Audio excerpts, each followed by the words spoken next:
اب دنیا کی بناوٹ ایسی ہو گئی ہے کہ مغرب میں آنے والی کوئی بھی تبدیلی، مغرب میں پیدا ہو جانے والا کوئی بھی خیال ہم پر اثر انداز ضرور ہوتا ہے، ضرور ہوگا۔ اب یہ ساختی ایسی ہو گئی ہے دنیا کی، تو اس کا اگر ہم نے ابھی سے اس کی فکر نہ کی تو ہم اس کا آسان ترین شکار ہیں۔ ایک آدھ میں تلخ بات کہہ کے پھر وہ کرتا ہوں کہ ہم اس کا آسان ترین شکار اس لیے ہیں کہ ہمارا کوئی کلیکٹیو مائنڈ اور کلیکٹیو پیشن نہیں ہے۔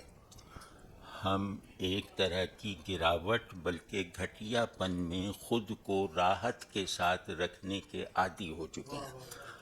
تو یعنی کہ ایسی ذہنی، وجدانی اور قلبی سطح رکھنے والی تہذیب ہمیشہ ایک خالی برتن کی طرح ہوتی ہے جس میں جو چاہے وہ بھر دے۔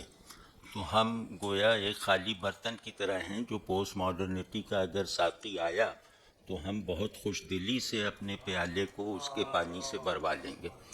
تو اس کی ہمیں فکر کرنی چاہیے۔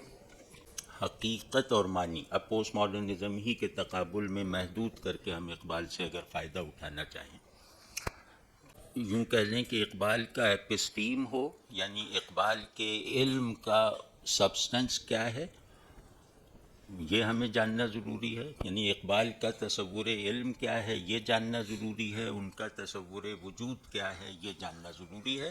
اور یہ بات ظاہر ہے کہ ہم سب جانتے ہیں کہ تہذیبوں میں تبدیلی تصور علم اور تصور وجود کی تبدیلی سے آتی ہے۔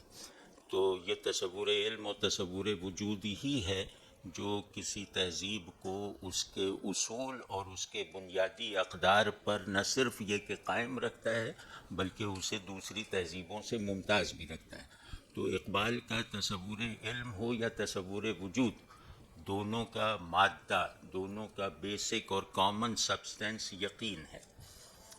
تو مطلب علم یقین کے حصول کا نام ہے۔ جو علم شعور کو حالت تیقن میں نہیں رکھتا وہ اقبال کی ڈیفینیشن میں علم نہیں ہے۔ اسی طرح جو حال، میرے قلب کا جو حال مجھے اللہ کے یقینی حضور میں نہیں رکھتا، جو میرے وجود کو اللہ کی نسبت سے بیداری کی حالت میں نہیں رکھتا، وہ وجود ناقص ہے۔ جو وہ حال ناقص ہے یعنی وہ وجود ناقص ہے۔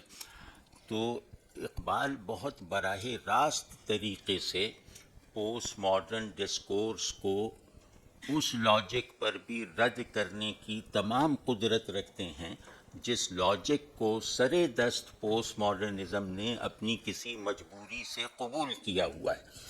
تو یہ وہ راستہ ہے جہاں سے ہم اقبال کو اگر استعمال کرنا چاہیں تو کامیابی سے کر سکتے ہیں۔